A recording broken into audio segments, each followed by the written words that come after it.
नमस्कार, मी डॉक्टर निकिता आणि हा आहे माझा गोकर्ण डायरीजमधला डे 3. आमच्या या ट्रिपचा शेवटचा पण सर्वात थरारक टप्पा म्हणजे याना केव्स. एंट्री गेटपासून साधारण 500 मीटर चालून पुढे पोहोचल्यावर समोर उभी ठाकतात ती दोन अजस्त्र काळी शिखरे. ही फक्त दगडं नसून निसर्गाचं एक अजब कोड आहे. यातल्या सर्वात उंच शिखराला भैरवेश्वर शिखर आणि थोड्या लहान शिखराला मोहिनी शिखर म्हणतात. या ठिकाणाला जेवढं नैसर्गिक महत्त्व आहे तेवढं पौराणिक महत्त्वही आहे.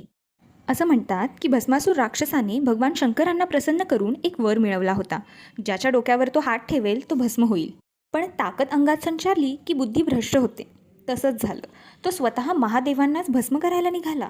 तेव्हा भगवान विष्णूंनी मोहिनी रूप धारण केलं आणि त्याला नृत्यात असं काही गुंतवलं की नृत्याच्या ओघात भस्मासुराचा हात स्वतःच्याच डोक्यावर पडला आणि तो तिथेच राख झाला. हो, मला माहिती आहे की गोकर्ण जवळील अजून बरीच ठिकाणं आहेत जिथे मी गेलेली नाही आहे. बट जितना भी ट्राय करलं बनी लाईफ में कुछ ना कुछ तो छुटे काही ना, असं म्हणत आम्ही गोकर्णाला बाय बाय केलं आणि मनात असंख्य आठवणी घेऊन आलो घरी. तुम्ही दिली आहे का या ठिकाणांना भेट? जर दिली असेल तर तुमचा अनुभव मला कमेंट्समध्ये नक्की सांगा आणि व्हिडिओ आवडला असेल तर लाईक करायला विसरू नका. भेटूयात लवकरच.